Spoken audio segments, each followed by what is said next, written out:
Je vais continuer le travail. Je vais resélectionner tout ça et avec la touche Alt le déplacer. Voilà. Tiens, je vais bouger ça parce que c'est un peu trop près. Je vais réagrandir le plan de travail. Outil plan de travail. Juste pour avoir du blanc à l'arrière parce que ce sera plus sympa. Voilà. Donc, bonne astuce, hein, quand vous n'êtes pas certain que le résultat, ce que vous allez faire va fonctionner, vous travaillez sur une copie. En plus, on va garder la version avec les contours non éloignés, au cas où, c'est peut-être celle-là la meilleure. Profitez de l'informatique, dupliquez. En cours de réalisation de quelque chose, dupliquez. Vous gardez toutes les étapes. C'est souvent le cas en créativité. Vous êtes super excité, vous faites vos trucs, et vous allez trop loin. Bien sûr, il y a le CTRL-Z, mais quand on a fait beaucoup de choses, le CTRL-Z, c'est pénible. Donc, pouvoir récupérer rapidement les anciennes versions, c'est bien, d'où l'intérêt d'enregistrer aussi régulièrement sous un nom différent. Ici, pour la formation, j'enregistre plus que nécessaire sous un nom différent. En vraie vie, en production, ce serait peut-être toutes les 5 ou 10 minutes. Ici, c'est quasiment toutes les 3 minutes que j'enregistre le document sous un autre nom. Ça, c'est parce qu'on est en formation. C'est aussi pour, au cas où vous plantez votre travail, vous allez le récupérer sans que ça prenne trop de temps. Alors, je sélectionne donc toutes ces formes en bas. Dans la palette Aspect, on voit qu'il y a un contour. Il est activé. Si on clique sous la palette Aspect ici, et qu'on met un effet spécial, l'effet spécial se mettra à la fois sur le fond et le contour. Mais c'est sur le contour que je veux mettre l'effet spécial. Je veux éloigner les contours. Donc je dois spécifier que l'effet spécial que je vais aller chercher bientôt, là dans 30 secondes, va aller sur le contour des objets qui sont actuellement sélectionnés. Pas sur le fond, pas sur tout, sur le contour. On va chercher effet, tracé, décalage, effet, tracé, décalage. Et voilà, déjà on voit que ça fonctionne, ça se décale le contour. Vous pouvez cliquer sur OK directement. Et voilà ce que ça donne. Attention, si vous voulez modifier le décalage, il ne faut surtout pas retourner dans le menu Effet, Tracé, Décalage.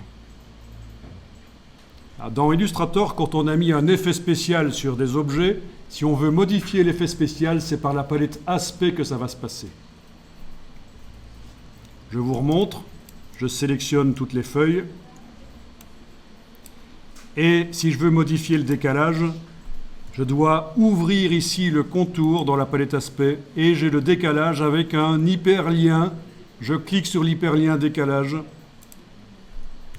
et je vais pouvoir modifier ici. Par exemple, indiquer 2 à la place de 3. OK. Et voilà. Je clique à côté, voilà ce que ça donne. 2 mm de décalage au lieu de 3, je ne sais plus combien c'était. Alors, je vais remodifier à nouveau. Je sélectionne tout. Mais attention, il y a quelque chose de nouveau ici. Je vais faire en sorte que les contours... Non, je veux dire... C'est pas évident parce que dans la version française de Illustrator, c'est vraiment foireux les traductions. Ça embrouille plus qu'autre chose. Si ça ne dépendait que de moi, j'enseignerais systématiquement dans la version anglaise. On va faire en sorte que tous les petits vecteurs que vous voyez là, qui montrent que les formes sont sélectionnées, eh bien qu'ils n'apparaissent plus. Mais malgré tout, les formes vont rester sélectionnées. Pour ça, vous allez dans le menu Affichage et vous demandez Masquer le contour de sélection. Affichage, masquer le contour de sélection. Donc les formes sont toujours sélectionnées. D'ailleurs, ça se voit dans la palette des calques. Si on regarde dans la palette des calques, on a certainement... Voilà, ici en bas, dans le calque dessin, on voit qu'il y a des choses qui sont sélectionnées, évidemment. Alors quel est l'intérêt? C'est que maintenant, je vais pouvoir aller cliquer sur le mot décalage. avec la case aperçu cochée, allez modifier ici les valeurs. 1, touche tabulation. 1,5, touche tabulation. Je teste en fait. 6, touche tabulation. Ah, c'est vraiment moche. Quoique, pas tant que ça finalement. Le hasard fait parfois bien les choses. Ok, vous mettez ce que vous voulez comme valeur, ce qui vous plaît. Alors oui, il y a aussi quelque chose qui est intéressant, c'est la manière dont ça se termine. Pointe ou arrondi. Voilà. Ou biseau.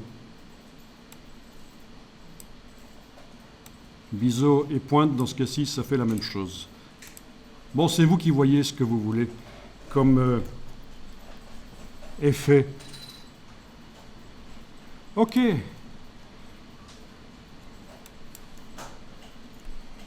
N'oubliez pas que vous avez masqué le contour de sélection. C'est-à-dire qu'avec la flèche noire, si maintenant il me prend l'envie d'aller sélectionner autre chose dans le document, comme ça par exemple,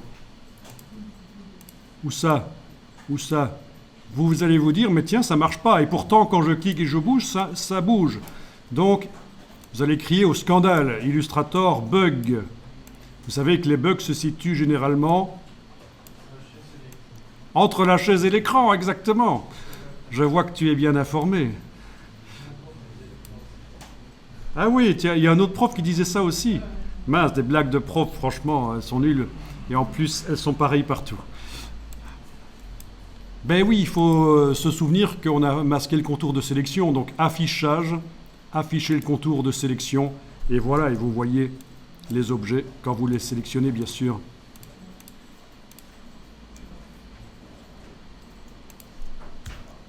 Enregistrer le document.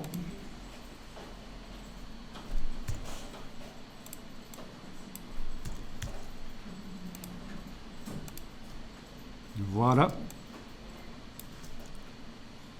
Et alors, j'aimerais vous voir utiliser ceci en tant que brush sur l'ourson. Haha. On va voir si vous vous souvenez de la méthode. Ah, c'est pas évident. Je vais quand même être sympa, je vais quand même vous la taper ici dans TextEdit. Donc la technique ici, premièrement, ajouter toutes ces formes dans la palette formes en tant que brush. Mais évidemment, on les déplace, il faut qu'elles soient sélectionnées avec la flèche noire et on les déplace avec la flèche noire dans la palette brush sans enfoncer aucune touche. Deuxièmement, cliquez à côté de tout, donc sur une surface blanche dans le document, pour désélectionner. Avec le pinceau, vous faites un trait. Vous copiez-collez ce trait d'un document à l'autre. La brush arrive dans la palette des formes de l'autre document. Effacez ce que vous venez de coller. La brush ne s'efface pas de la palette forme de l'autre document. Donc vous avez fait le transfert de la brush en vous servant d'un objet qui sert de transport. Sélectionnez les vecteurs de l'ourson et appliquez la brush. Désélectionnez tout en cliquant à côté de l'ourson et double-cliquez sur la brush dans la palette forme pour modifier sa largeur. Voilà la technique qui va être montrée et que vous pouvez déjà tester maintenant.